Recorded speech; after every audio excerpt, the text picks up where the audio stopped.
Halo rekan semua. Sebagai seorang mobile developer yang sedang memegang project Flutter, pasti bakal ketemu yang namanya state management. Apa sih state management? Kuy, kita riset bareng.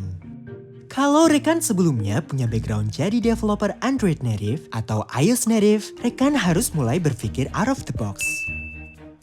Soalnya nggak kayak native yang cara berpikirnya imperatif, atau dengan kata lain, mengupdate komponen UI yang ada.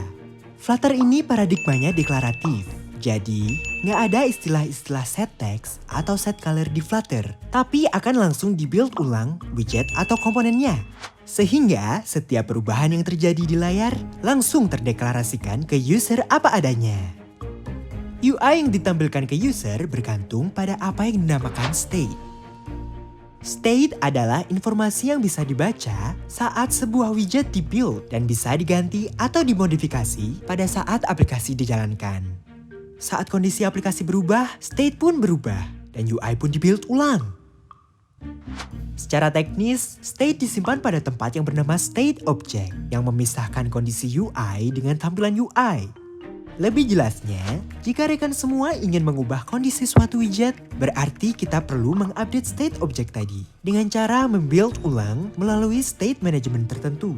Jadi, state management akan langsung merubah properti dari suatu state object yang mengakibatkan UI dibangun kembali dari awal. Paradigma deklaratif ini memberikan banyak keuntungan. Utamanya hanya ada satu flow code untuk semua kondisi UI. Kita hanya perlu mendeskripsikan bagaimana UI akan tertampil untuk semua kondisi atau keadaan yang ada sekali saja. Dilihat dari dependensinya pada state, widget atau komponen dibagi menjadi dua. Stateful dan stateless. Stateless widget adalah komponen yang tidak pernah berubah kondisinya. Seperti icon button, dan plain text. Sedangkan stateful widget adalah state yang dinamis. Maksudnya, stateful widget dapat merubah tampilan sesuai dengan event yang di-trigger user atau ketika komponen tersebut menerima data. Beberapa yang termasuk stateful widget diantaranya checkbox, radio button, slider, inkwell, form, dan juga text field. Cara-cara untuk mengatasi state dalam suatu Flutter app tentunya akan dihandle oleh suatu state management. State management adalah salah satu hal yang paling penting dalam suatu life cycle dari aplikasi itu sendiri. Ada banyak state management di luar sana.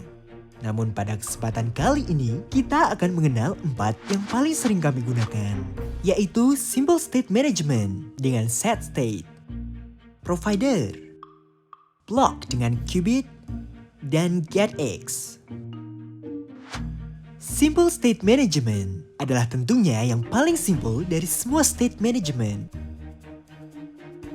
Hal ini terjadi karena pada simple state management, kita hanya akan menggunakan metode set state untuk membuild ulang UI, sehingga perubahan state pada stateful widget akan segera ditampilkan pada UI. Lalu ada provider yang menggunakan pendekatan global variable. Provider ini akan menyediakan data yang telah ditandai pada berbagai layar atau komponen dan akan selalu mengupdate seluruh perubahan yang terjadi pada data tersebut. Ada pula block. Pada block, data akan ditransmisikan dengan metode stream. Maksudnya, aplikasi akan terbagi menjadi kelas-kelas state, stream, atau saluran data untuk transmisi. Dan selanjutnya, UI akan merefleksikan kelas-kelas state tersebut. Dan yang terakhir, ada getX yang merupakan state management terbaru. getX menggunakan pendekatan reactive programming. Maksudnya, getX akan menggunakan suatu observer yang akan melihat dan selalu memonitoring suatu komponen, bahkan stateless widget sekalipun. Sehingga semua perubahan kondisi yang terjadi pada aplikasi akan segera terefleksikan pada UI secara otomatis.